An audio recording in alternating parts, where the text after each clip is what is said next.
Olá, seja muito bem-vindo. Meu nome é Pedro, sou advogado, atuo em direito tributário, sou apaixonado por essa disciplina e costumo ler bastante a respeito do tema, lendo aí diversas doutrinas, trabalhos científicos, enfim.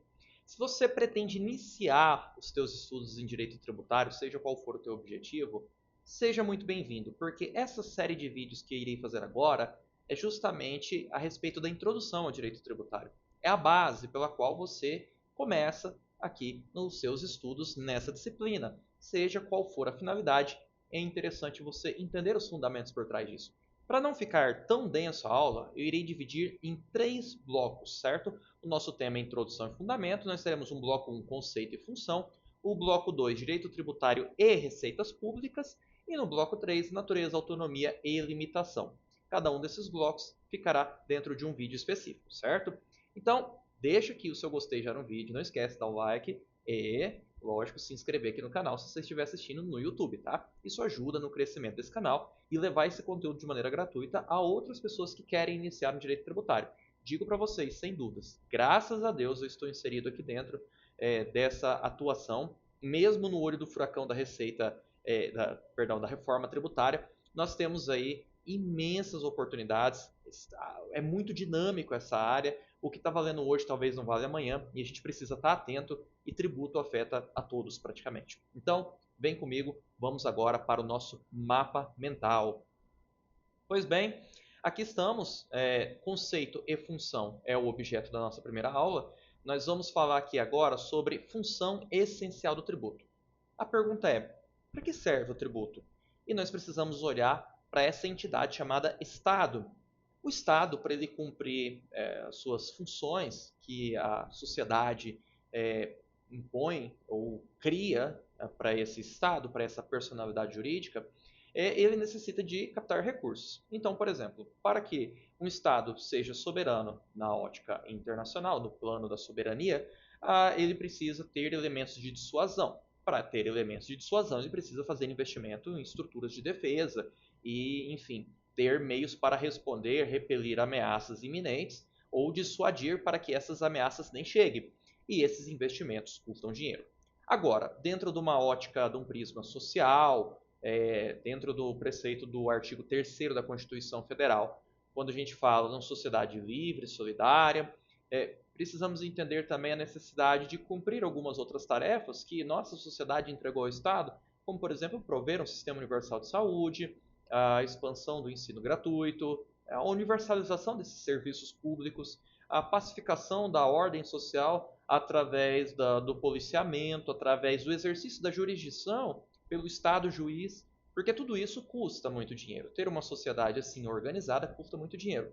Então, nós temos duas fontes de receitas nas quais serão temas de outro vídeo, mas nós temos aqui a fonte de receita originária, e fonte de receita originária as pessoas podem pensar é o tributo, porque a gente entende que o tributo é a fonte de receita principal, porque é a majoritária, mas quando a gente fala de fonte de receita originária, é o Estado exercendo atividade econômica, como um particular poderia exercer, seja ela de uma maneira monopolista, nós temos exemplo aqui da Petrobras, seja o Estado fazendo em regime concorrencial dentro da ordem interna. Você pega o exemplo da Caixa Econômica Federal, Banco do Brasil, concorrendo com os outros bancos. Então, embora sejam estatais, elas estão ali concorrendo por igual com os outros bancos. Já a Petrobras não tem uma homóloga dentro do nosso país, mas ela concorre dentro do plano internacional com outros exploradores de petróleo que também estão ali, na sua grande maioria, como verdadeiros monopólios. Bem, o conceito de direito tributário, avançando para o item 2, é olhar primeiro para o conceito do próprio direito. O direito ele é uno. Né? Quando a gente olha o direito, a gente precisa olhar uma unidade. Agora, dentro do campo de estudo, do campo de criar normas, né, de legislar, existe uma divisão didática para melhorar a nossa compreensão. Tudo é direito dentro desse campo normativo, mas didaticamente a gente segrega esses ramos do direito, direito civil, direito penal, direito tributário, para que a gente consiga entender melhor, estudar melhor essa disciplina e criar normas voltadas para essa necessidade específica. Por algum tempo, o direito tributário foi tratado dentro da disciplina do direito financeiro.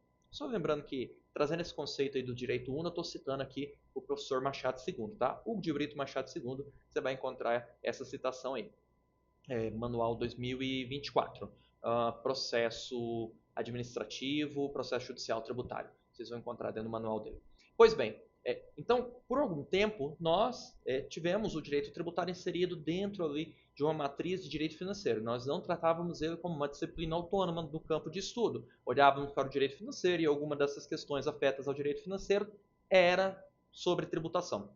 Com o passar do tempo e a evolução, nós temos aí a dissociação do direito financeiro e tributário, onde eu tenho um direito tributário regendo normas da relação jurídica entre o Estado e o contribuinte. Eu preciso entender esse liame que magnetiza, ou seja, qual que é o caminho que magnetiza a relação do contribuinte com o Estado?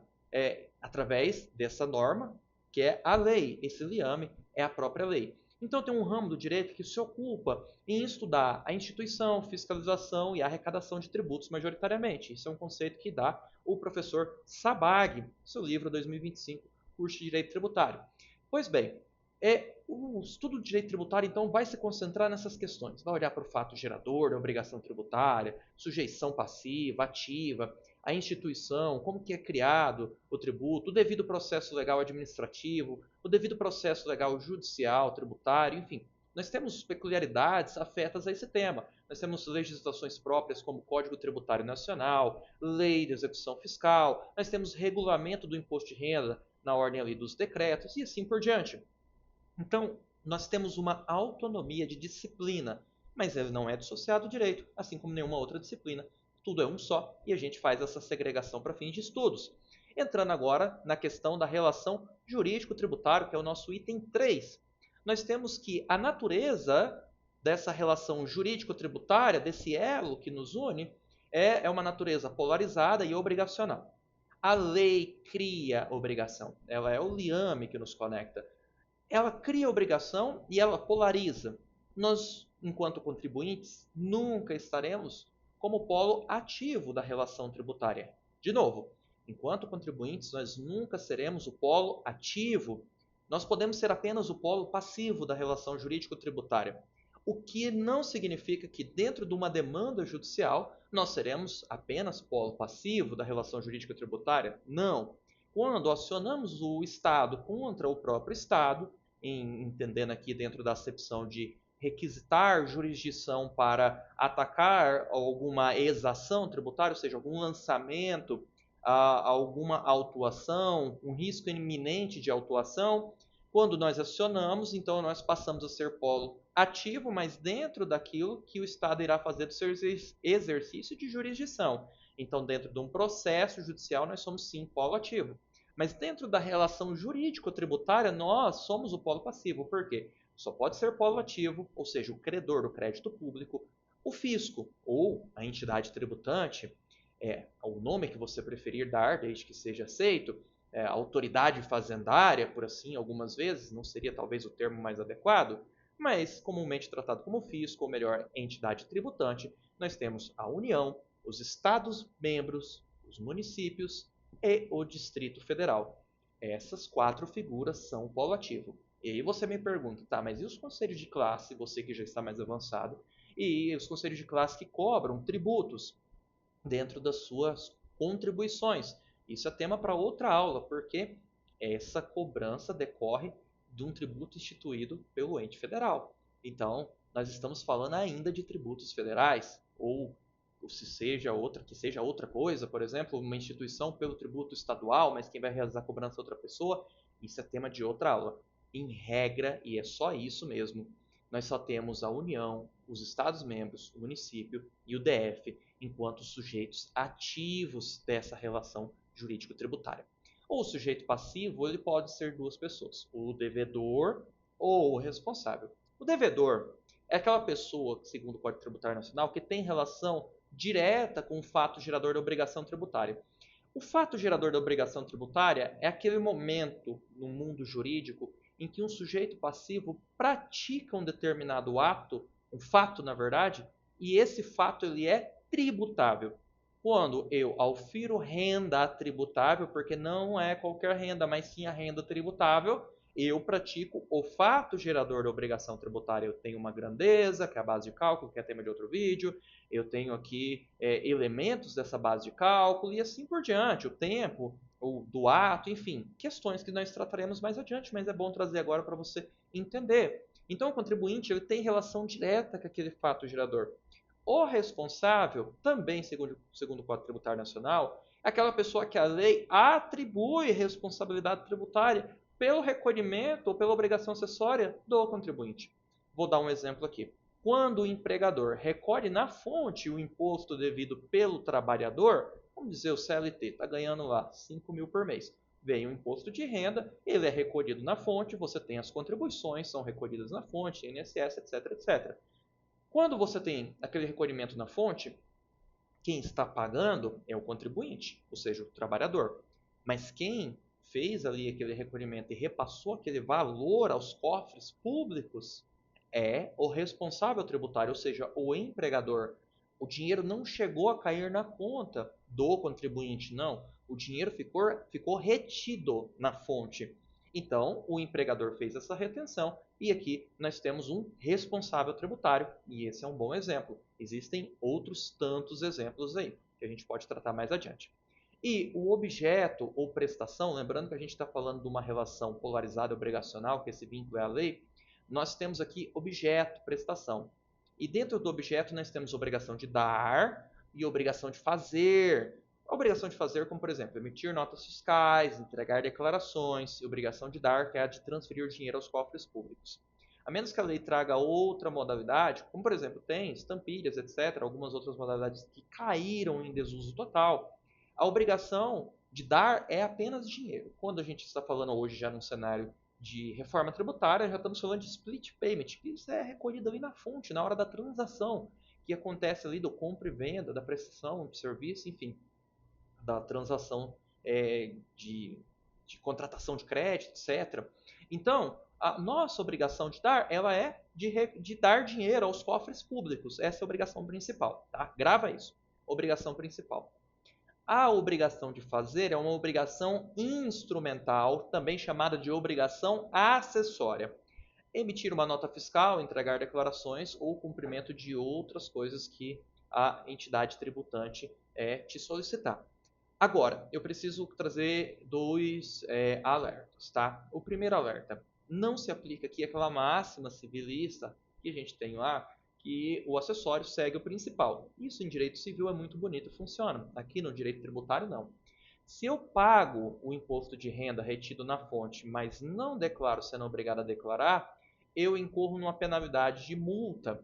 E aqui é importante entender que não é que a obrigação acessória, que era de declarar, se tornou uma obrigação principal. Não.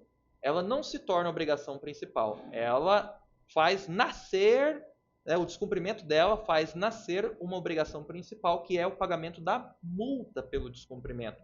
Eu continuo tendo uma obrigação acessória e agora fez nascer uma obrigação principal. É comum, por exemplo, o caso da pessoa que teve recolhido na fonte o salário, haveria até restituição para fazer, mas foi omisso, não declarou o imposto de renda, e depois você vem ali com uma omissão dentro do CPF da pessoa, fica ali com o cadastro irregular junto à Receita Federal, e quando ela precisa declarar aqueles valores até para poder receber a restituição, você tem uma multa de no mínimo R$ 165 reais e, se não me engano, 78 centavos. Eu só me engano aqui nos centavos, mas 165 eu sei que é o mínimo.